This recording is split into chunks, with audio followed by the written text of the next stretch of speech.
رات گہری ہو چکی تھی۔ رے کی گلیاں خاموش تھیں اور مدرسے کے صحن میں صرف قدموں کی ہلکی آواز گونج رہی تھی۔ امام فخر الدین رازی رحمت اللہ علیہ اپنے حجرے کا دروازہ کھولنے ہی والے تھے کہ اچانک اندھیرے سے ایک سایہ لپکا، ایک جھٹکا، اور امام زمین پر تھے۔ اس سے پہلے کہ آواز نکلتی، ایک وجود ان کے سینے پر بیٹھ چکا تھا اور ٹھنڈا فولاد ان کے گلے کی رگوں کو چھو رہا تھا۔ اندھیرے میں امام نے آنکھ اٹھا کر دیکھا تو سانس رک گئی۔ یہ کوئی اجنبی نہیں تھا، یہ تو وہی شاگرد تھا جو مہینوں سے ان کے درس میں بیٹھتا آ رہا تھا، وہ شاگرد جو شاگرد نہیں تھا، وہی طالب علم جو خاموشی سے بیٹھتا، دلائل سنتا، سر ہلاتا اور قلم چلاتا تھا۔ 7 مہینے سے وہ مدرسے کا حصہ تھا، کبھی شکایت نہیں، کبھی سوال نہیں، کبھی شبہ نہیں، اور آج اسی شاگرد کا خنجر امام کے گلے پر تھا۔ امام کی آواز میں لرزش نہیں، صرف سوال تھا، یہ کیا حرکت ہے اور کس کے حکم پر؟ فدائی نے خنجر کو ذرا اور قریب کیا اور نہایت ٹھہرے ہوئے لہجے میں بولا، سیدنا محمد بن حسن بات سلام فرماتے ہیں، عوام کے مخالفانہ اقوال ہمارے لیے نقش بر آب ہیں، انہیں ہم وقت کے ساتھ مٹتا دیکھتے ہیں، لیکن آپ جیسے عالم کا ایک ایک لفظ ہماری رگوں میں تیر بن کر اترتا ہے، کیونکہ آپ کا کلام زمانے کے صفحے پر ہمیشہ باقی رہتا ہے۔ پھر ایک لمحے کی خاموشی کے بعد بولا، اسی لیے حکم ہے کہ آپ آئندہ ہمارے خلاف زبان نہ کھولیں، اور اگر ممکن ہو تو قلعہ علموت تشریف لا کر سیدنا سے ملاقات بھی فرمائیں۔ امام فخر الدین رازی رحمت اللہ علیہ جان گئے تھے کہ یہ بحث کا وقت نہیں، یہ دلیل کا لمحہ نہیں۔ انہوں نے دھیمے لہجے میں کہا، قلعہ علموت میں آنا میرے لیے ممکن نہیں، لیکن میں وعدہ کرتا ہوں کہ آئندہ محمد بن حسن کے خلاف کوئی کلمہ میری زبان سے نہ نکلے گا۔ خنجر پیچھے ہٹ گیا، فدائی اٹھ کھڑا ہوا، جاتے ہوئے اس نے کہا، 300 مسقال سونا اور 2 یمنی چادریں آپ کے حجرے میں پہنچا دی گئی ہیں، یہ 1 سال کا وظیفہ ہے، آئندہ بھی اسی قدر رقم آپ تک پہنچتی رہے گی۔ اور وہ اندھیرے میں یوں غائب ہو گیا جیسے کبھی تھا ہی نہیں۔ یہ وہ دور تھا جب حسن بن صباح کی وفات کے بعد قلعہ علموت کی باغیں محمد ثانی بن حسن کے ہاتھ آئیں۔ حکومت سنبھالتے ہی اس نے پہلا فیصلہ تلوار سے کیا، اپنے باپ کے قاتل کو اور اس کے پورے خاندان کو، مرد، عورت، نسل، سب کو قصاص کے نام پر ختم کر دیا گیا۔ یہ اعلان تھا کہ نیا حاکم رحم نہیں پہچانتا۔ محمد بن حسن جانتا تھا کہ سلطنت صرف فوج سے نہیں چلتی بلکہ خوف سے چلتی ہے، اور خوف کی سب سے خطرناک شکل وہ ہوتی ہے جو نظر نہیں آتی۔ اسی لیے اس کے دور میں فدائی صرف قتل نہیں کرتے تھے، وہ مثال قائم کرتے تھے۔ امام فخر الدین رازی رحمت اللہ علیہ نے اپنا وعدہ نبھایا، اور جب شاگردوں نے پوچھا کہ آپ کے رویے میں یہ تبدیلی کیوں آئی ہے تو امام نے صرف اتنا کہا، میں ان لوگوں کو برا کہنے سے پرہیز کرتا ہوں جن کے دلائل کانٹوں جیسے ہوں اور ارادے خنجر سے زیادہ تیز۔ یہ جملہ محمد بن حسن کے دور کی سب سے خاموش فتح تھا۔ 596 ہجری میں سلطان خوارزم شاہ، جو خوارزم، رے، خراسان اور نیشاپور و خوارزم کے درمیان پہاڑی علاقوں کا حکمران تھا، نے باطنیوں کے خلاف کھلی جنگ کا فیصلہ کیا۔ قزوین کے قریب باطنیوں کا ایک مضبوط قلعہ تھا جسے ارسلان کشا کہا جاتا تھا۔ خوارزم شاہ نے اس قلعے کو فتح کیا اور اب اس کا اگلا ہدف قلعہ الموت تھا، لیکن باطنیوں کا طریقہ جنگ مختلف تھا۔ باطنیوں نے براہ راست میدان میں آنے کے بجائے انتقام کا راستہ چنا۔ رے میں شافعی مذہب کے بڑے عالم علامہ صدر الدین محمد بن وزان کو شہید کر دیا گیا۔ یہ عالم سلطان خوارزم شاہ کے بہت قریبی تھے، وہ ان سے خاص انس رکھتا تھا۔ جب سلطان کو یہ خبر ملی تو اسے ایسا صدمہ پہنچا کہ اس نے فوراً قلعہ الموت پر حملے کا ارادہ ترک کر دیا اور خوارزم واپس چلا گیا۔ یہ باطنیوں کی کامیابی تھی۔ اسی کے فوراً بعد باطنیوں نے سلطان کے وزیر نظام الملک مسعود بن علی پر حملہ کیا اور اسے قتل کر دیا۔ سلطان نے وزیر کے بیٹے قطب الدین کو حکم دیا، فوج لے جاؤ اور اپنے باپ کا انتقام لو۔ قطب الدین نے باطنیوں کے قلعہ ترشیش کا محاصرہ کر لیا۔ قلعے کے اندر باطنی سخت پریشان ہو گئے۔ انہوں نے بار بار صلح کے پیغام بھیجے، لیکن قطب الدین نے کسی شرط کو قبول نہ کیا۔ آخر انہوں نے پیغام دیا، اگر محاصرہ اٹھا لو تو 1,00,000 دینار دیں گے۔ اسی دوران قطب الدین کو خود واپس جانا پڑا۔ اس نے 1,00,000 دینار لیے اور محاصرہ ختم کر دیا۔ یہ انتقام نہیں تھا، یہ ایک مجبوری تھی۔ خوارزم شاہ کے حملے کے 4 سال بعد یعنی 600 ہجری میں ایک نیا کردار سامنے آیا۔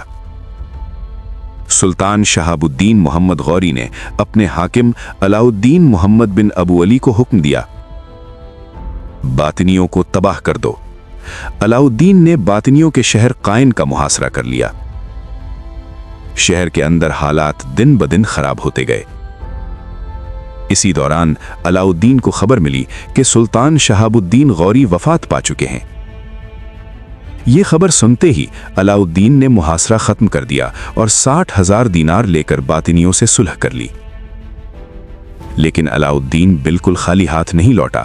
اس نے باطنیوں کے قلعہ قاقق پر حملہ کیا، اسے فتح کیا اور مال غنیمت اور باطنی قیدیوں کے ساتھ واپس چلا گیا۔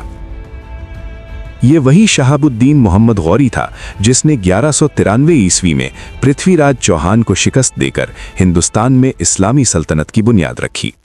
جب سلاطین آل سلجوق کے نظام حکومت میں اختلال پیدا ہوا اور اقتدار کی گرفت ڈھیلی پڑ گئی، تو اسی انتشار کے دوران اتیغش نے رے اور ہمدان میں چتر کا تاج سر پر رکھا۔ اقتدار سنبھالتے ہی اس نے پہلا فیصلہ کیا باطنی ملاحدہ کے خلاف۔ 604 ہجری میں اتیغش نے رے کے نواح اور اطراف میں واقع باطنیوں کے قلعوں پر لشکر کشی کی۔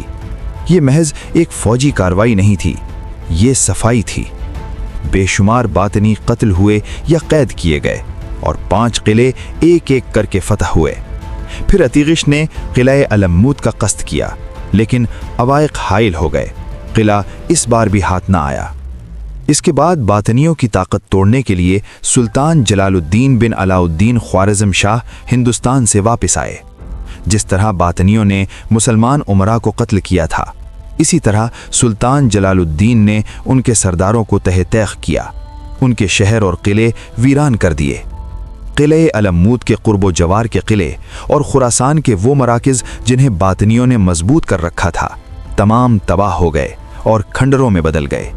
یہ وہ زمانہ تھا جب تاتاریوں کے حملوں نے دنیا اسلامیہ کو لرزا دیا تھا، اور اسی انتشار کے دنوں میں باطنی فرقہ اسلامی علاقوں کی طرف بڑھنے لگا۔ لیکن سلطان جلال الدین ان کے مقابل کھڑا ہوا اور اپنے پے در پے حملوں سے باطنیوں کی طاقت کو توڑ کر رکھ دیا۔ یہ محض فتح نہیں تھی، یہ جسم اسلام پر لگے ایک خطرناک ناسور کا عملی علاج تھا۔ باطنی باقی رہے، مگر ان کا زہر اب وہ نہیں رہا جو کبھی تھا۔ حسن ثانی عیاش اور فاسق حکمران تھا، اور یہی بد اعتدالیاں اس کے بیٹے جلال الدین محمد ثانی کے لیے ناقابل برداشت بن گئیں۔ باپ کو زہر دیا گیا اور 605 ہجری میں جلال الدین محمد ثانی قلعہ الموت کے تخت پر بیٹھا۔ یہ وہ لمحہ تھا جب الموت کی تاریخ نے رخ بدلا۔ تخت نشینی کے ساتھ ہی جلال الدین نے اعلان کیا وہ باطنی طریقے اور اسماعیلی مسلک سے بیزار ہے اور اہل سنت و جماعت کا پیرو ہے۔ تاریخ نے اسے جلال الدین نو مسلم کے نام سے یاد کیا، مگر مورخین کہتے ہیں کہ وہ ابتدا ہی سے اہل سنت کے عقائد رکھتا تھا اور باپ کی گمراہیوں نے اسے جلد فیصلہ کرنے پر مجبور کیا۔ جلال الدین نے علماء اہل سنت کو قلعہ الموت میں بلایا، ان کی عزت و خدمت میں کوئی کمی نہ رکھی۔ اس کے عہد میں مساجد آباد ہوئیں، تلاوت قرآن عام ہوئی، مدارس و مکاتب قائم ہوئے۔ اس نے اپنے ہم عصر سلاطین کو پیغام بھیجا کہ وہ باطنی طریقے سے دستبردار ہو چکا ہے اور شریعت محمدی کو اپنی سلطنت میں نافذ کر رہا ہے۔ قزوین کے بعض علماء کو شبہ ہوا کہ کہیں یہ محض سیاسی اعلان نہ ہو۔ جب جلال الدین کو یہ خبر پہنچی تو اس نے علماء کو قلعہ میں جمع کیا اور مجمع عام میں حسن بن صبا کی تمام کتابیں جن میں کفر و زندقہ بھرا تھا آگ میں جلوا دیں۔ وہ خود بھی نماز، عبادات اور ارکان اسلام کا پابند تھا اور دوسروں کو بھی اسی راہ پر چلانے کی کوشش کرتا رہا۔ جلال الدین نے اپنی والدہ کو مسلمان کیا اور والدہ و اہلیہ کو حج بیت اللہ کے لیے روانہ کیا۔ عباسی خلیفہ الناصر للدین اللہ نے اس قافلے کو غیر معمولی عزت دی، یہاں تک کہ قلعہ الموت کا علم شاہ خوارزم کے جھنڈے سے بھی آگے رکھا گیا۔ یہ قافلہ جس خطے سے گزرا وہاں کے حکمرانوں نے عظیم الشان استقبال کیا۔ اس کے بعد جلال الدین نے خود اسلامی بلاد و امصار کی سیاحت کی، تقریباً 1.5 سال سفر میں گزارے۔ دنیا اسلام اس کی دینداری پر خوش تھی، مگر باطنی لوگ اس کے دشمن بن چکے تھے۔ اس کے باوجود اس نے 11 سال پورے جلال و وقار سے حکومت کی۔ ان 11 برسوں میں کوئی مسلمان کسی باطنی کے ہاتھوں قتل یا نشانہ نہیں بنا۔ 616 ہجری میں جلال الدین محمد ثانی دارالجنان روانہ ہوا۔ اس کی وفات کے ساتھ قلعہ الموت نے وہ دور دیکھا جس میں خون کی جگہ خاموشی تھی اور خوف کی جگہ عارضی امن۔ یہ عہد ہمیشہ کے لیے قائم نہ رہ سکا، مگر تاریخ نے مانا جلال الدین محمد ثانی کا دور باطنی تاریخ کا سب سے غیر معمولی وقفہ تھا۔ علاء الدین محمد بن جلال الدین ملقب محمد ثالث صرف 9 سال کی عمر میں تخت پر بیٹھا۔ ابتدائی دور حکومت میں اس پر ایک بیماری طاری ہوئی۔ کسی ناتجربہ کار طبیب نے فست کرنے کی تجویز دی اور اتنا خون بہا کہ علاء الدین پر مالی خولیہ کی بیماری طاری ہو گئی۔ یہ بیماری اسے خود حکومت کرنے سے روکتی رہی، لہٰذا سلطنت کے ارکان انان حکومت کے حقیقی مالک بن گئے۔ علاء الدین کی بے فکری اور کھیل و تفریح ایسی شدت اختیار کر گئی کہ کوئی بھی شخص اگر سلطنت کے امور کے متعلق ایک لفظ بھی بولتا تو خاک و ہلاک کے خوف سے چپ رہتا۔ اس دور میں شریعت اسلامی کی جگہ باطنی آئین و رسوم دوبارہ نافذ کیے گئے۔ سلطان جلال الدین بن خوارزم شاہ نے اپنے دور میں ایک امیر کبیر کو شہر کنچا اور اس کے مضافات کی حکومت سونپی تھی، مگر اس امیر کو باطنیوں نے شہید کر دیا۔ یہ قتل سلطان جلال الدین کے لیے بہت بڑا صدمہ تھا۔ جلال الدین نے بدلے کی راہ اختیار کی اور باطنیوں کے مرکزی علاقے کوہ خراسان پر حملہ کیا۔ وہاں پہنچ کر ہزاروں باطنی تہ تیغ ہوئے، ان کے شہر و قلعے اینٹ سے اینٹ بجا دیے گئے اور بے شمار مرد و عورت قید کر کے واپس لائے گئے۔ یہ ایک انتقام نہیں، یہ ایک تاریخی سخت سزا تھی جو باطنی فرقہ کبھی نہ بھول سکا۔ علاء الدین تقریباً 35 سال تک حکومت کرتا رہا۔ آخر کار 652 ہجری میں اس کا انجام آیا جب اس کا خادم حسن مازندرانی نے اسے قتل کر دیا۔ رکن الدین خور شاہ اپنے باپ کی ہلاکت کے بعد 652 ہجری میں تخت نشین ہوا۔ اس کے دور حکومت میں باطنی اقتدار آغوش مادر میں چھپ گیا اور بغداد کی عباسی خلافت کا آفتاب اقبال بھی غروب ہوا۔ اس زمانے میں خلافت آل عباس کی وزارت ابو القمی کے ہاتھ میں تھی۔ قلعہ الموت کا قلمدان خواجہ نصیر الدین طوسی کے پاس تھا۔ دونوں حکومتیں خود اپنے وزیروں کی سازشوں سے زوال پذیر ہو گئیں۔ رکن الدین خور شاہ تقریباً 1.5 سال تخت پر رہا۔ تبھی 654 ہجری میں تاتاریوں کی افواج قلعہ الموت پر دھاوا بولی۔ اس وقت تاتاریوں کے بادشاہ منکو خان تھے، جنہوں نے اپنے بھائی ہلاکو خان کو بھاری لشکر کے ساتھ باطنیوں کی پامالی کے لیے روانہ کیا۔ ہلاکو خان نے پہنچ کر قلعہ الموت فتح کیا اور شیخ الجبل رکن الدین خور شاہ کو گرفتار کر کے منکو خان کے پاس بھیجا۔ راستے میں کسی شخص نے اسے قتل کر دیا اور اس کے انجام نے باطنی اقتدار کے زوال کو اور بھی تلخ کر دیا۔ تاتاریوں نے قلعہ کے تمام ذخائر جو ابن صباح کے زمانے سے جمع ہوئے تھے پر قبضہ کر لیا۔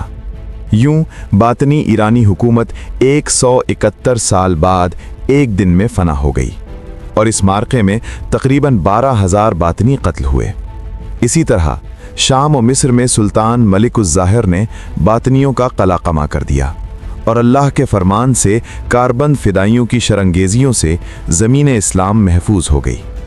تاریخ بیان کرتی ہے کہ جس طرح امام ہزائی نے سر آغا خان بلقایا رکن الدین خور شاہ کی اولاد سے تعلق رکھتے ہیں، اسی طرح باطنی فرقہ کا زوال اور اسلام کی فتح ایسے خاندانوں کی میراث میں محفوظ رہی۔ جب ہلاکو خان نے قلعہ الموت فتح کیا تو تلواریں خاموش ہو چکی تھیں، مگر ایک کہانی اب بھی زندہ تھی، وہ کہانی جسے سن کر بڑے بڑے فاتحین کے دل میں بھی تجسس جاگ اٹھتا تھا۔ حسن بن صباح کی جنت۔ کہا جاتا تھا کہ یہ جنت نہ آسمان پر ہے نہ زمین کے عام حصے میں، بلکہ پہاڑوں کے سینے کو چیر کر بنائی گئی تھی۔ ہلاکو خان نے قلعے کے ایک قیدی رفیق کو بلایا۔ آنکھوں میں سختی تھی مگر آواز میں تجسس۔ مجھے وہ جنت دکھاؤ جس کے نام پر لوگ مرنے کو تیار ہو جاتے تھے۔ پہاڑوں کے درمیان ایک تنگ بل کھاتی راہ تھی۔